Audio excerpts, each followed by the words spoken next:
একটা কথা মনে রাখবেন, অন্তত পক্ষে পুরুষের জন্য আসমানের নিচে জমিনের উপরে এমন কোনো মুহূর্ত নেই যে তাদের জন্য সালাত মাপ আছে, মাপ ছাড় আছে, কিছুক্ষণের জন্য ছাড় আছে, কিছুক্ষণের জন্য সে আপনার পরবর্তীতে পড়ে নিবে, আদায় করবে, এটা আছে। অন্তত পক্ষে পুরুষের জন্য ব্রেন মস্তিষ্ক ঠিক থাকা অবধি, তার মস্তিষ্ক ব্রেন সব সুস্থ থাকার পরেও তার সালাত পড়া লাগবে না, আল্লাহর ইবাদত করা লাগবে না। পৃথিবীতে এমন কোনো মুহূর্ত নেই পুরুষেরা ইবাদত করবে না। সম্মানিত সুধী, মহান আল্লাহ তাবারক ওয়া তাআলা বলছেন, ওয়ামা খালাকতুল জিন্না ওয়াল ইনসা ইল্লা লিয়াবুদুন। এই আয়াত আমাদের সকলেরই জানা, অনেক ওলামার মুখ থেকে আমরা শুনে নিজেরাই আমরা আলেম হয়ে গেছি। তবে আয়াতটা শতকরা 90% মুসলিমদের বাস্তবায়ন নয়। কেন? আল্লাহ বলছেন, পৃথিবীর মানুষ শুনে রেখো, আমি আল্লাহ তাবারক ওয়া তাআলা বলছি, তোমাদেরকে তথা মানব এবং দানবকে, মানব এবং জিন জাতিকে, মানুষ এবং জিন জাতিকে আমি সৃষ্টি করি নাই, যদি করেছি শুধুমাত্র কেবলমাত্র আমার ইবাদতের জন্য। আল্লাহ তাবারক ওয়া তাআলা বললেন, আল্লাহকে বলেন তো, আল্লাহকে? আল্লাহ হচ্ছে সৃষ্টিকারী।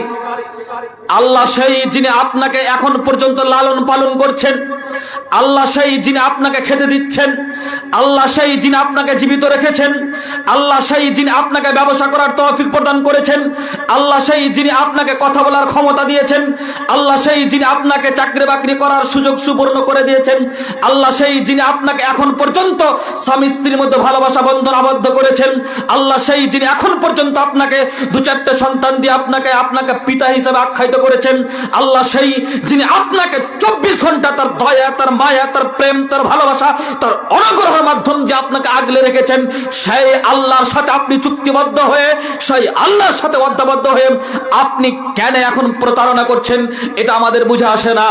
আশ্চর্য ধরনের কথা, সামান্য 3 পয়সা মানুষের কাছে 500 টাকার জন্য, 100 টাকার জন্য, 1000 টাকার জন্য কোন এক দুনিয়ার মালিকের কাছে যদি আমরা যাই, দুনিয়ার মালিক, দুনিয়ার 3 পয়সা যার পোটার সমান কোনো দাম নেই, যে তার কাছে কাজে লেগেছি, তার আন্ডারে কাজে লেগেছি, মালিক বলে দিয়েছে 8 ঘন্টা ডিউটি করতে হবে, এই কাজগুলো করতে হবে, এর বিনিময়ে তোমাকে 500 টাকা দিব। তখন এই পোটা শুল্কা মালিকের কথা আমাকে শুনতে হয়।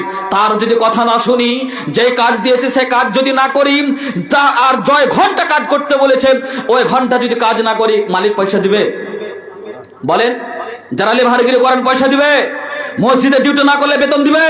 মাদ্রাসায় শিক্ষকতা না করতে পয়সা দিবে? ব্যবসা বাণিজ্য আপনি করছেন, আপনি যদি ব্যবসা বাণিজ্য না করে ইনকাম হবে না।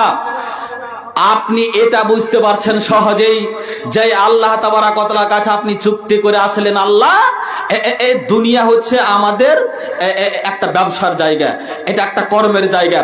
এই 24 ঘন্টার মধ্যে আল্লাহ আমি তোমাকে ওয়াদা করলাম 5 ওয়াক্ত সালাত পড়বই। জি বলে আসেননি? দিয়ে আল্লাহ বললেন, ঠিক আছে 5 ওয়াক্ত সালাত আমি ফরজ করেছি, পড়বে। ভালো কথা, 5 ওয়াক্ত সালাতের বিনিময় তোমার জন্য জান্নাত। আলহামদুলিল্লাহ। যে 5 ঘন্টা ডিউটি করে, 8 ঘন্টা ডিউটি করে 500 টাকা, 5 ওয়াক্ত সালাত পড়ে জান্নাত, যার দাম কোটি কোটি কোটি কোটি কোটি মিলিয়ন টাকা। কোনটা নেবেন আপনি? হতভাগা মুসলিম, না আছে তার কাছে ইসলাম, না আছে ঈমান, না আছে তাওহীদ, না আছে আকীদা, না আছে ভয়, এমনিতে চলে, ঠিক যেমন গরু বকরি চলে, মানুষ চলে। এবার আবার বলে আমি শিক্ষিত, এরা আবার বলে আমাদের কাছে অনেক কিছু আছে। আরে কি আছে আপনার কাছে? আপনার কোনো মূল্যই নেই। কি ভেবেছেন আপনি? আল্লাহর সাথে আপনি চুক্তি করে আসলেন, আপনার স্রষ্টার সাথে আপনি প্রতারণা করছেন। করে দেখেন দেখি মমতার সাথে প্রতারণা, খাল উঠে দিবে আপনার। করে দেখেন নরেন্দ্র মোদীর সাথে প্রতারণা, আপনাকে জেলে এখনই ভরে দিবে। রাহুল গান্ধীর সাথে প্রতারণা করে দেখেন, আপনার 14 গোষ্ঠীকে বিক্রি করে দিবে। অথচ এদের পোটার সমান কোনো মূল্য নাই। আছে? জি, কোনো মূল্য নাই, এদের কোনো দাম নেই, কোনো ভ্যালুয়েশন নেই, কোনো মর্যাদা নেই। তারপরেও এদের কথা না শুনতে গেলে পায়খানা বের হয়ে যাবে আপনার। যে জয় সত্তা, জয় এলা, জয় রব, জয় প্রতিপালক, 24 ঘন্টা যতদিন পর্যন্ত আপনি দুনিয়াতে বেঁচে থাকবেন, 60 বছর, 50 বছর, 70 বছর, 30 বছর, 100 বছর, যতদিন বেঁচে থাকবেন ততদিন 24 ঘন্টা যিনি দেখভাল করছেন, যিনি অক্সিজেন দিচ্ছেন, যিনি খেতে দিচ্ছেন, যিনি পড়তে দিচ্ছেন, যিনি সুস্থ রেখেছেন, যিনি ভালো রেখেছেন, সেই আল্লাহর আপনি কথা শুনেন না, বেরো যা। তারপরে বলছেন আমি মানুষ। আপনার আসমানের নিচে জমিনের উপরে আল্লাহর জমিনে থাকার অধিকার আপনার নেই, মুসলিম হয়ে যদি ইবাদত না করেন। সম্মানিত সুধী, বলবেন মৌলভী সাহেব এত কড়া কথা না বললে হয় না। কড়া কথা কি আমার বাপে?